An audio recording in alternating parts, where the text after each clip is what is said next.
ये फरमाइएगा इमरान खान साहब की आज भी जमानत हो गई है, इसका मतलब या तो केस आपने ठीक नहीं बनाए थे या आपकी प्रोसिक्यूशन के अंदर ठीक ठाक किस्म का प्रॉब्लम है, और उसमें इमरान खान साहब मेरा ख्याल है अनकरीब रिहा हो जाएंगे तो कहाँ स्टैंड करेंगे आप? बिस्मिल्लाहिर्रहमानिर्रहीम। बहुत शुक्रिया चौधरी साहब, प्रोग्राम में आपने दावत दी। इमरान खान साहब की जो जमानत हुई है मैं अभी नोट की है, उसके हवाले से ज़रूर मैं बात करूँगा। बाकी जो बात अभी डॉक्टर साहब कर रहे थे, थोड़ा सा मैं अर्ज़ कर दूँ। देखिए, चूँकि पाकिस्तान तहरीक इंसाफ के पास सिवाय अल्फाजगिरी के और सिवाय कोई सनसनी फैलाने के और तो उनके पास है कोई नहीं, उनके पल्ले है कोई नहीं। जब से पंजाबी फिल्में ख़त्म हुई हैं या उनका ज़रा डिमांड कम हुई है तो वो गंडासे वाला रोल इन्होंने संभाला हुआ है। सर 11 पाकिस्तान की तारीख में सुल्तान रही जैसा हीरो कोई नहीं हुआ, ये उनके पैरोकार हैं। इमरान खान ने रोल हीरो अपना लिया है, हीरो सुल्तान रही का रोल अपना लिया है। और आज मैं देख रहा था, आप देखें, एक सूबे के वज़ीर आला ने सूबे के गवर्नर का यहाँ इस्लामाबाद में गवर्नर इलेक्शन में दाखिला बंद कर दिया है। यानी इससे तो कोई बेहुदा बात हो सकती है। पेस्को के दफ्तर जाके कब्जा कर रहे हैं, पता है आपको? सर पेशावर में मैं आपको अर्ज कर बिजली के दफ्तर पे वो कब्जा करते हैं। आज लाइन की डेड लाइन है, आज बात कर रहे हैं ना थोड़ी सी। क्या ये वो काम है जिसके लिए केपी में बड़ा ये सीना फुला के कहते हैं जी कि हमें वोट मिला और फलां हुआ और वहाँ इलेक्शन फेयर हुआ, बाकी सब जगह गलत हुआ? उसको छोड़ें। क्या इसलिए लोगों ने आपको वोट दिए हैं कि आप उसके गवर्नर नेक्सी को ताले लगाएं, वो उनकी चाबियों में एल्फियाँ डालें?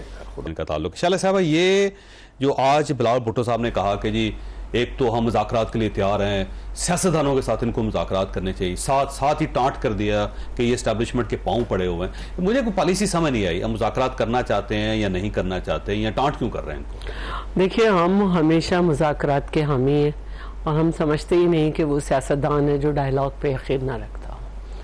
और मैंने आज स्पीच की थी तो पूरी एक इस पे हिस्ट्री दी थी कि किस तरह से शिमला समिट के वक्त भी जो है जुल्फ़िकार अली भुट्टो ने तमाम सियासतदानों को जो है ऑन बोर्ड लिया था। इस तरह MRD जब बनी थी तो यकीनन उनके दिल पे बहुत ज़ख्म थे। वो सारे सियासतदान थे जिन्होंने मिठाइयाँ तक बांटी थी, लेकिन एक डिक्टेटर के ऊपर तरजीह हमने पॉलिटिकल पार्टीज़ को दी थी। फिर COD और फिर सारे मामलात आपने देखे कि जहाँ जहाँ से ज़ख्म खाए उन सबको साथ में लाया कि इस मुल्क को पॉलिटिकल सिस्टम के तहत ही चलना है और पॉलिटिकल पार्टीज़ ने चलाना है।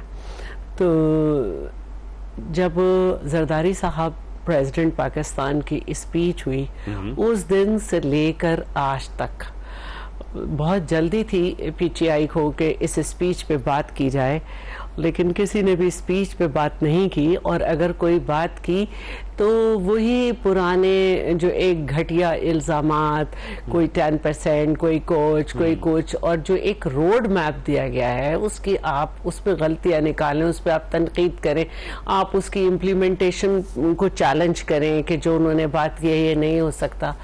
बस एक तूफान बदतमीजी है जो मुंह से निकल रहा है, मुंह के रास्ते निकल रहा है। कोई स्पीच नहीं कर सकता, उसके दरमियान में खड़े हो जाते हैं उनके लोग। मैं नाम लूँ तो बड़ी बात होगी, वो मौजूद नहीं है।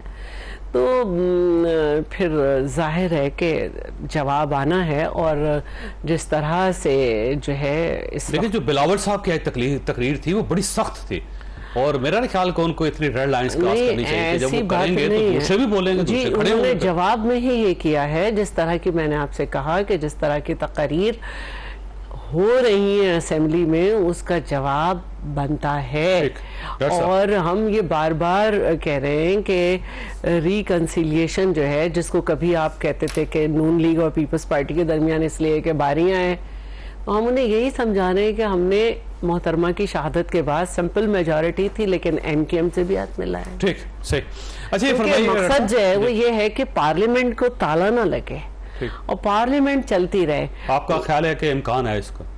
देखिए, हमेशा मौजूद रहता है, इंसान को समझना चाहिए। और मामलात सेटल ना भी हो तो ताला लग जाए। ताला लगाने का मूड होता रहा, माजी में ताला लगाया। ठीक है। आप ये तो नहीं कह सकते कि मुशर्रफ का जहाज जो है वो हाईजैक हो रहा था। आप ये तो नहीं कह सकते कि जुल्फ़िकार अली भुट्टो के वक्त पॉलिटिकल पार्टीज में आपस में मामला तय हो गए थे, लेकिन सुबह को लग गया था।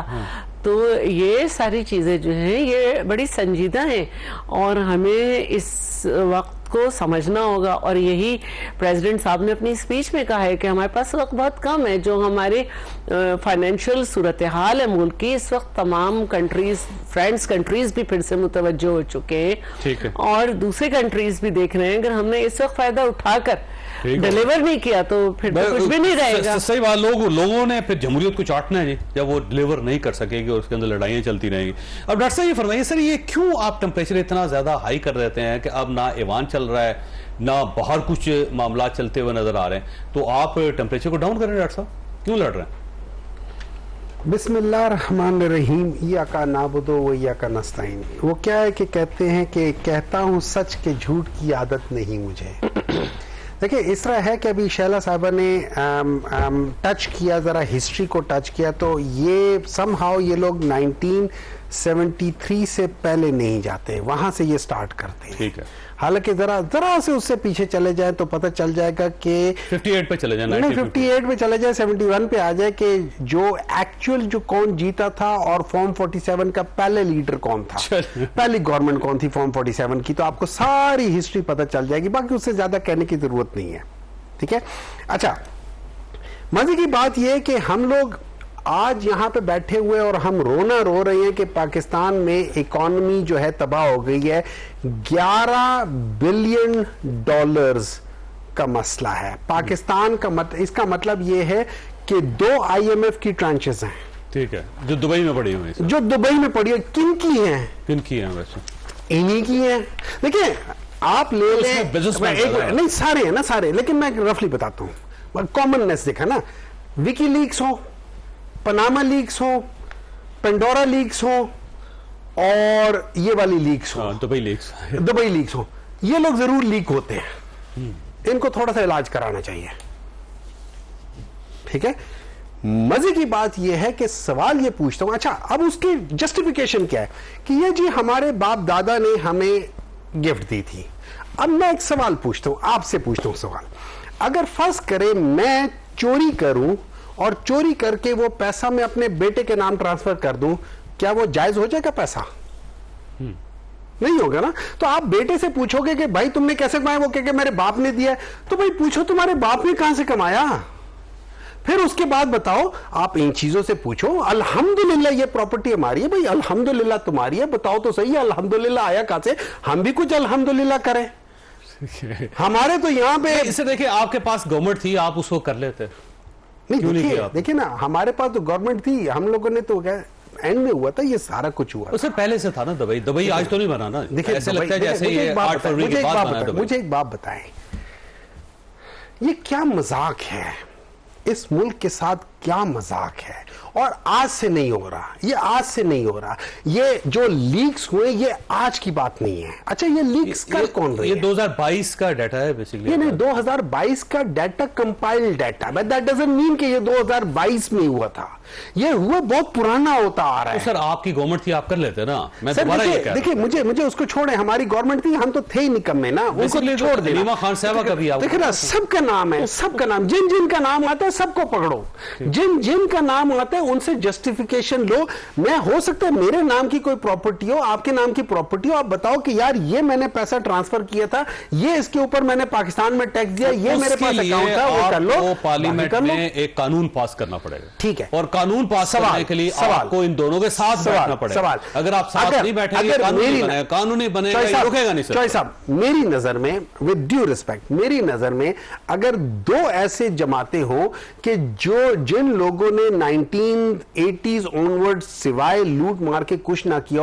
वो कैसे ऐसे कानून बना लेंगे? आप मुझे एक बात बताएं, आप मुझे सर उनको भी पकड़ के रगड़े ना, मेरी बात मुझे एक बात बताएं।